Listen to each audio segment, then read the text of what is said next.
What's one piece of advice you would give that young person, particularly that young Black boy or girl, who's trying to follow your path? Well, the first thing is, as Winston Churchill said, never, never, never give up. Whatever you heard of me ain't worthy to me. I'm just too cutthroat, verbal surgery. How you claim to know thyself when your shelf's too high? I keep mine's at eye level. What you trying to hide?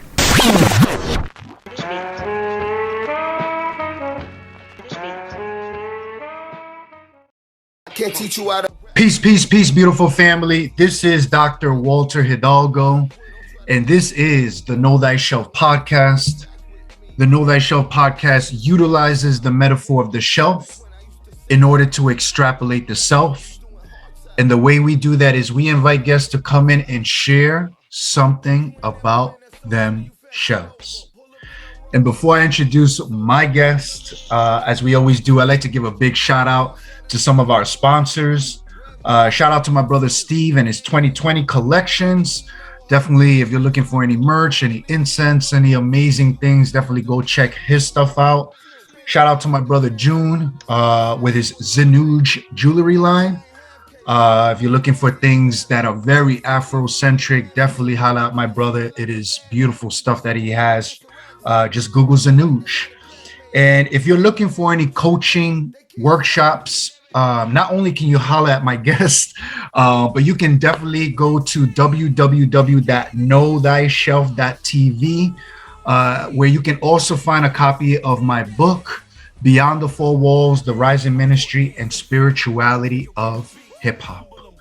By the time this comes out, Hip Hop Appreciation Week will probably be over with, but as we speak right now, it is Hip Hop Appreciation Week. So shout out to Higher Infinite Power Healing Our People, hip hop.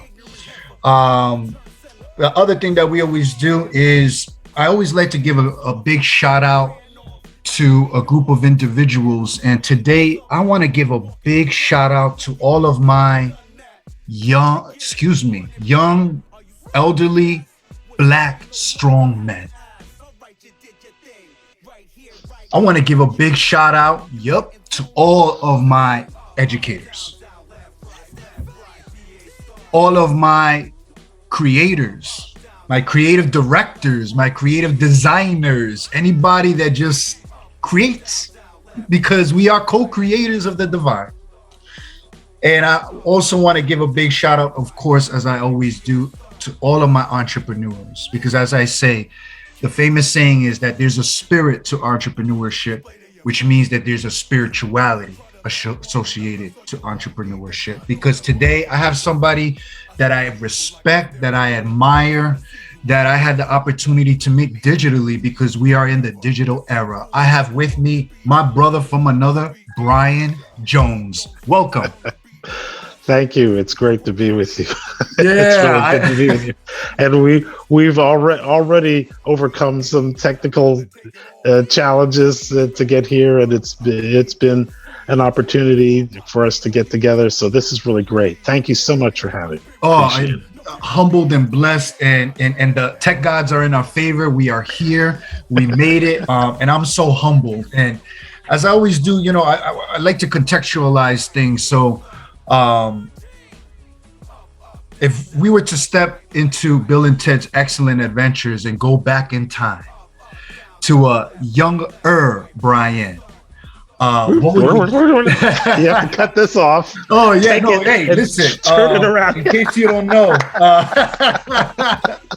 I want to know, if we were to step back to a younger Brian, what would we see? What would we hear? Because you are originally from Washington, D.C. Chocolate City, stand up. That's right. It was Chocolate City Brian. then. It's a little bit more like cappuccino now. Yeah, yes. I'm glad you said that, because I do want to talk a little bit about that. But talk to us, give us a little bit of your lay of the land of, who you are, Brian, where you coming from growing up. How was it growing up in DC? Well, people ask me that because everybody has this kind of expectation of what DC is like and was like. And I'll have to admit, my DC experience was not typical African American DC experience. I was born and raised in Washington, but I started out going to school when I was in kindergarten to a school in Virginia. Mm-hmm. It was way out in the boonies. And it was a farm school, like a Montessori style farm school. It was Quakers and Jews, and I was the only kid in my class. Interestingly enough, I think the reason why my parents sent me out there is because the first grade teacher was Cab Calloway's daughter. So I was like, okay, so she was teaching there, and that was like really great. And so I had this country experience where we were getting taught in converted barns in the classroom.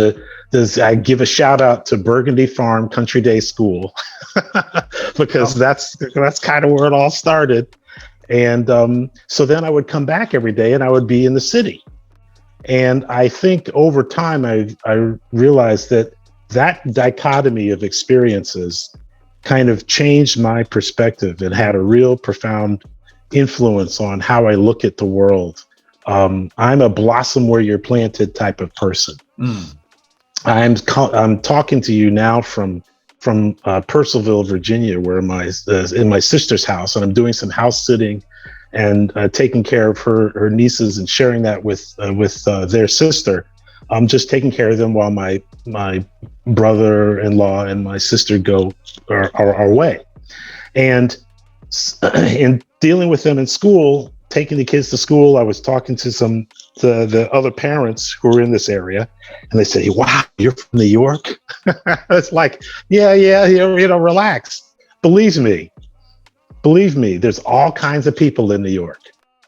They're not all clubbers, You just have to blossom where you're planted, and find out what is around you, and be the best that you can be that's around you.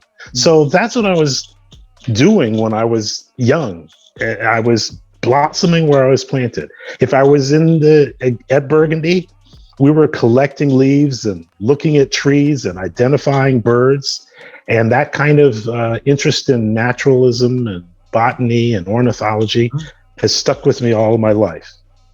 And when I came back to DC, I remember taking the bus in high school all the way down to Keens Model Railroad Shop and getting models and bringing them back and building models of all kinds, airplane models, boat models, other kinds of military models, monster models, but just modeling everything. And the joy of being interested in how the world is constructed and put together, I think, is what informed me to go into the design field. I've always been drawn. I remember my mother saying that kids' parents would call her and say, my child found a drawing and it has your son's name on it. And she would say, "Oh, he was throwing that away. That's a throwaway." And kids were taking my stuff and keeping it. So that's the story that she told me. In any event, so from that, I really was interested in this notion of how the world was constructed, and as you might well imagine from my personality, I was a terror in my neighborhood. Not really. My mother sent me during high school to the Smithsonian Institution. She says, get out of the house, and I volunteered at the Smithsonian, and that changed my life. This is like pre-internet, pre-Discovery Channel. And I spent my summers helping curators collect specimens in the Chesapeake Bay. And it was like dirty work. You collect all these shells and you put them in newspaper and you put them in a crate. You fill the crate, you drive back to the Smithsonian, then my job, unpack them. That's right. But the experience of that and being able to calculate them, and that all of them were named, all of those shells were named, and they had different species and different genuses.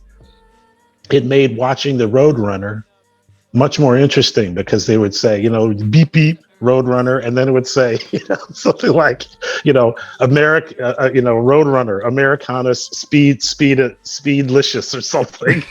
And that was like, oh, I get it. So that experience was phenomenal, because during my time off, I would go through the bowels of the Smithsonian and discover that there were racks and racks of butterflies, and you'd pull out another rack and it'd be 100 mice, and you'd pull out another rack and it would be 100 mice, and they would be darker, and you'd pull out another. It was just so phenomenal.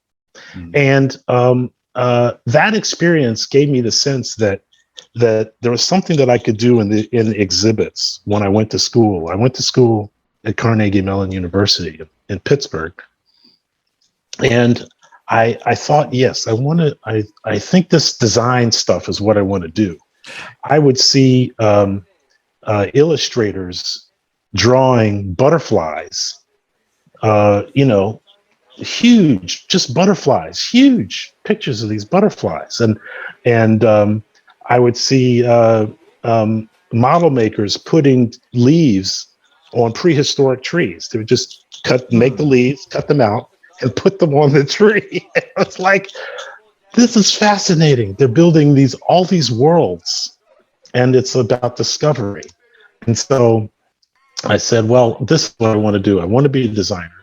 And I understood that as graphic design. I would make posters and do those types of things when I was in high school for all of the events. And then I learned, oh, this is what I'm doing. I have, there's a structure and a process. But when I came to my senior year to do my senior thesis project, I went back to the Smithsonian to ask one of the curators if I could do a hypothetical project. And this gentleman, who was actually then in the office of Exhibit Central, his name was Jim Mahoney. May he rest in peace. But Jim Mahoney, you changed my life and you changed my career.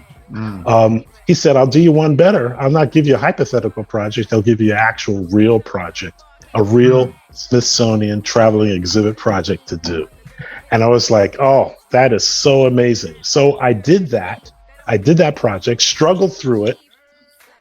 It was, they just said, go. It's like, what?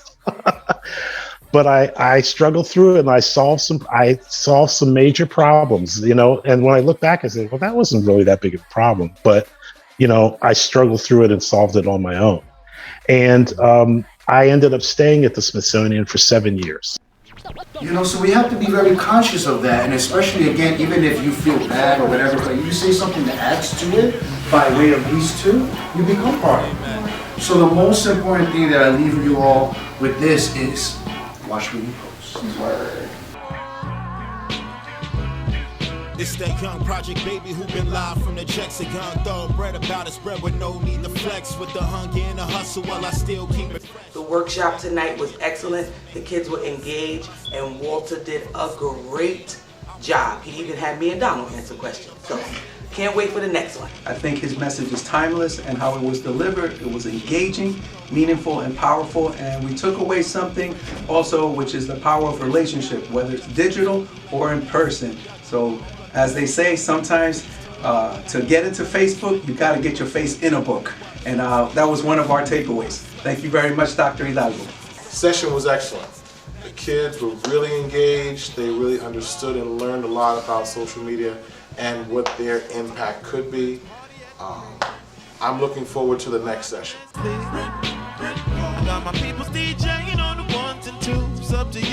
Wow, and I'm glad that you this is amazing, because when I looked at your resume, I was just like blown away.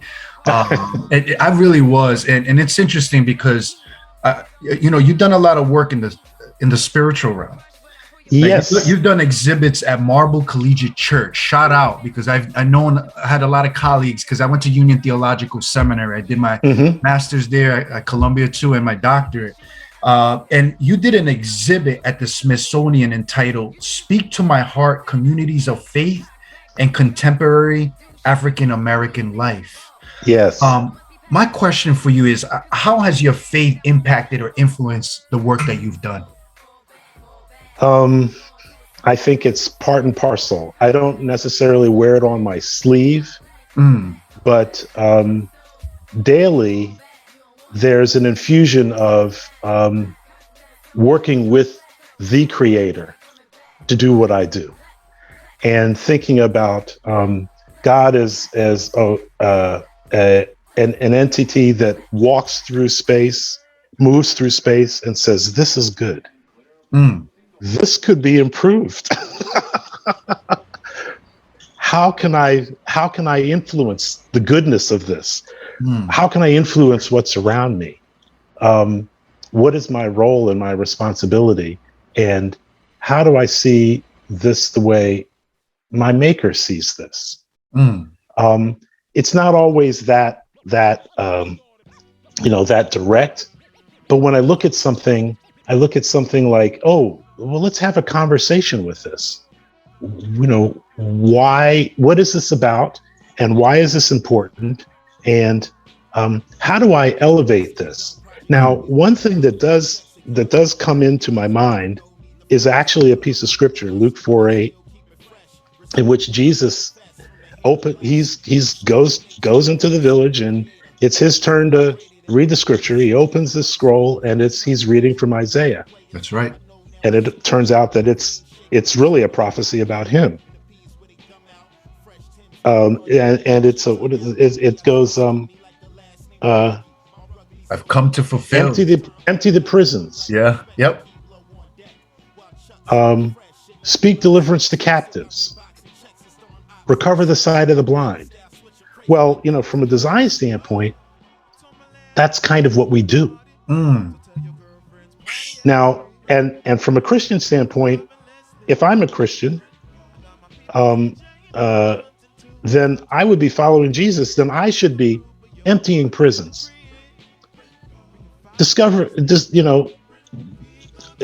recovering the sight of the blind, preach deliverance to captives. Well, then, how do I do that as a designer? Well, as a designer, I might show somebody a way of looking at something that they hadn't seen before.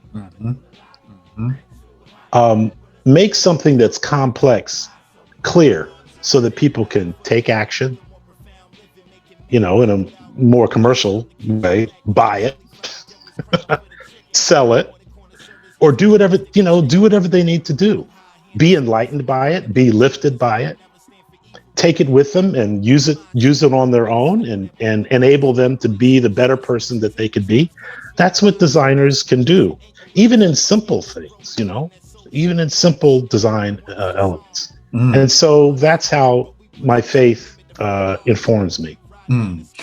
As we always do, we like to ask people to share something that comes out of their shelves. What you got for us today, Brian? Well, that's interesting, because I had a lot of stuff on my shelf, but one of the things that's kind of not on my shelf, but it's because it's too big for my apartment, is these two portraits.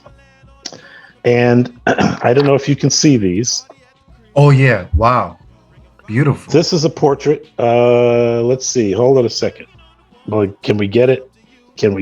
Oh, you had right there. Okay.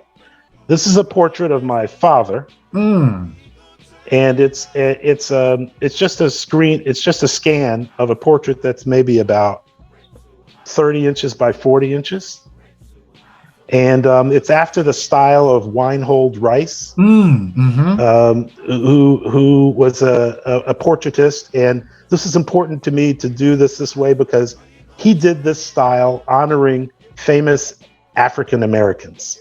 So I said, well, my father's a famous African American, so I'll do this in the Weinhold Rice style, in which the focus is that the head has all the color and the rest of the body is this kind of monumental, almost marble, statuesque kind of quality. All right, and then the second one is a portrait of my mother. Okay, let's see. Is this going to work? Let's see. Oh, right there. There we go. There we go. Portrait of my mother. Oh man, that is beautiful. And both of these are pastels. And this is a picture that I took of her. She was actually in like a kimono, kind of pajama kimono. And the house that we were raised in, me and my brother Jonathan and my sister Elise were raised in, had a very Oriental style. And that was a very strong impression on me.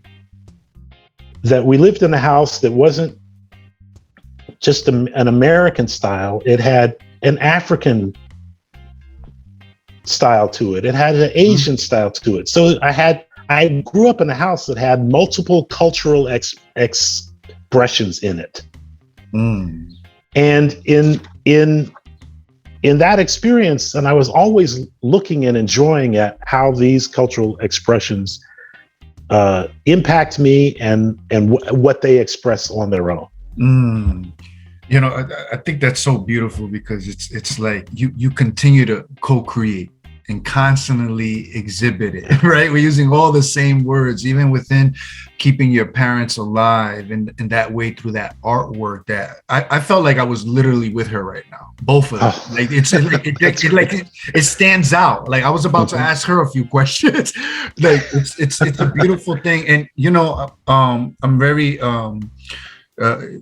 especially now. I mean, again, by the time this comes out, this will be late news. But unfortunately, you know, we just experienced a mass shooting in Buffalo, right? Like the degradation of and the killing sprees of people of, I hate these terms, but people of color and particularly Black folk. It's like we counterattack it non-violently and through love, right? These are the things that we try to exhibit, you know, but there's a lot of anger out there and a lot of, you know, things that are kind of percolating and building up. And the reason I'm saying that is because with all that you have done up until this point, Brian, what's one piece of advice you would give that young person, particularly that young Black boy or girl who's trying to follow your path? Well, the first thing is, as Winston Churchill said, never, never, never give up. All right. But looking at that now, recognize that this is not a meritocratic society. It says it is, but it's not merit alone. And so not only do you have to work hard, follow your passion, you know, like so much so that you would do it even if you didn't get paid for it. That's what you should do, because then you'll get paid for it. Speak on. So that's one. But then recognize how the world works. Be a student continuously of how the world works. What's really going on? Read between the lines. Don't just take your culture as the way things are. Look at somebody else's culture. You know, Mark Twain said, travel is fatal to prejudice. Facts. So go somewhere. If you're a country mouse, get out in the city. If you're a city mouse, get your butt out to the country. All right. Just always be changing your perspective. And John Cage said, always be self-employed. Don't depend on just a job. Don't depend on that, because those will come and go. I'm not saying that they're not good. As a matter of fact, shout out, I'm looking for new opportunities myself for another reason, which we may discuss either now or at a later point in time. But constantly looking for opportunities, because if I don't kill it, I don't eat. Facts. There you go. So don't just look for a job. Look for something that you do or that you want to do that improves somebody else's circumstances, situation, and do it for yourself. That's what you bring. So even if you have a job, well, what am I bringing to the table?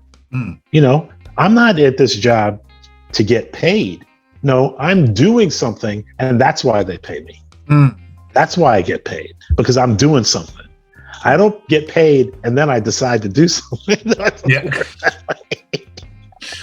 So that's the advice I give. That's a little complex, tiered advice, but that's the advice that I would give. And you know, it's very fitting because it's interesting. You know, yesterday I was, talking to my daughter and I told her, because she's talking about, I want to be a YouTuber. I want to do this. I want to do that. And I said, listen, all that is great. I just want you to know something, that no matter what it is you do, make sure you love it. Right. You got to love it. You got to be happy with it. Right. And if you get paid to do it and you're helping people in the process, that is the most fulfilling, purposeful living life that you will ever experience. And it will come to you. And I told her, don't worry about the money, because we're living in a generation where likes is like money, and they're constantly saying this person has this many likes, but it's like, if you don't like your own self, it doesn't even matter. Yes. You have to, I'm still working on this, but one has to be concerned with knowledge of yourself. Three things: knowledge of yourself, knowledge of your higher self, God, and your relationship with others. Yeah. That's the triangle. The Trinity. Yep. The Trinity. That's the triangle. Because if you don't have right relationship there, then something's just off. You gotta have that. And then that's what propels me. And what I would suggest should propel others as they move forward. Your right relationship with others. Well, if you don't have that, how are you going to provide them with good, with an artwork or a design that's honest and that's sensitive? Because what are you going to, is it about me? No, the design is not about me. As a matter of fact, when he gave me the assignment, that very first assignment that I had, I was like excited. I said, oh man, what is it going to be? Fenya Covey elephant? Blue whale? Oh man, let me at him. And he gave me this assignment, which was like, cut on wood, the art of American wood engraving, 1790 to 18. It's like, and then I realized it's not about me. It's about the subject. So when I started to change my relationship to the subject matter, then it was like, oh man, this is exciting. I transfer that excitement into the design and the diligence that it took to communicate those concepts. And that's what you do. And that is a quality of a great leader, someone who's spiritually inclined, because I tell people all the time, man, this has nothing to do with me. Nothing. I do this for the GOD, and then through there, it is exhibited throughout everything that I do in my life, Yeah. And it's just an empowering thing when you put yourself behind and then allow others, because it's a legacy that it leaves behind. And I can go on and on about this, Brian, but if people want to reach out to you, what, your social media, your website, contact information, give us all that good stuff if people want your services. Okay. Well, I can be reached on LinkedIn very easily. Brian G. Jones. All right. So you That's can see how we connected. Yeah. Right. And then my website is www.cminyc, and that stands for Crystal Mackenzie Inc., New York City. All right. CMI NYC, because that's the other portrait. I only did 2 portraits, but the other piece of my life that is in transition now, because Crystal recently passed on October 28th, 2021. She recently passed. And so the business is named after her. And it's 40 years old, and we were married for 30 years. Wow. And she is part and parcel still of my life and who I am. And I would not be the person I am had it not been for my parents and then her life infused in my life, especially from a business standpoint. You can go on our newsletter and see the lasted volume of our newsletter, and there's a tribute to her on that, and a little short video clip. So it's like a 5-minute read. One just broad brushstroking how she was, her life and how she was involved in design, making the world a better place through her personal skills, design. And that's what endeared us to each other, both designers, having that training, that skill. She from Cooper Union, I from Carnegie Mellon, and working together to be the best that we could be for those who've called us to do what they need to do, and that is help distinguish products and services in the marketplace. Number one. And then the secondly is visualize complex concepts to get people to do something, to take some kind of action. And then the third thing that we do is deliver those visual complexities through communication vehicles. So it could be video, it could be web-based, it could be print-based, it could be events. But it's the combination of those things that is the right combination, drives home to the particular target audience. And that's where you get the distinction. Oh, well, what's the difference between this cola and that cola? Well, Pepsi and Coke, that's a, ongoing battle, right? Right. So my website, cminyc.com, LinkedIn. I do Facebook, but it's more family oriented, but you can see me on Facebook as well. If you go on LinkedIn, I have all of my social media links that are there in my profile. You can see. I'm hearing you, and I think of what Dr. West always says. I am who I am because somebody loved me. God, yes. I see so much love coming out of you, man. And Brian, I'm trying not to cry because this is really deep. I'm an emotional person. It's the Aries side of me, and having a daughter really changed my life. But I'm so proud of you. Thank you so much. I always tell my guests, Nori of the Drink Champs, shout out, always says, we got to give flowers to people while they're still alive. So I want to give your flowers, your daisies, your roses, your dandelions, everything to you with all the work that you're doing, the seeds that you have planted. And I'm just so honored and humbled to have known you and to know that you exist in this world and that you're doing God's work the way that you know how to best, So I'm honored. I thank you for coming. And we got to have a part 2. It's certainly going to happen. And I think so. Yeah, it's definitely got to happen. We will. But as we always do to conclude our time together, is we end with a quote. And this comes to us from an anonymous person, right? And it reads as such: leaders don't create followers. This is a homage beat. They create more leaders. Peace, family. All right. That's good. That's a good word.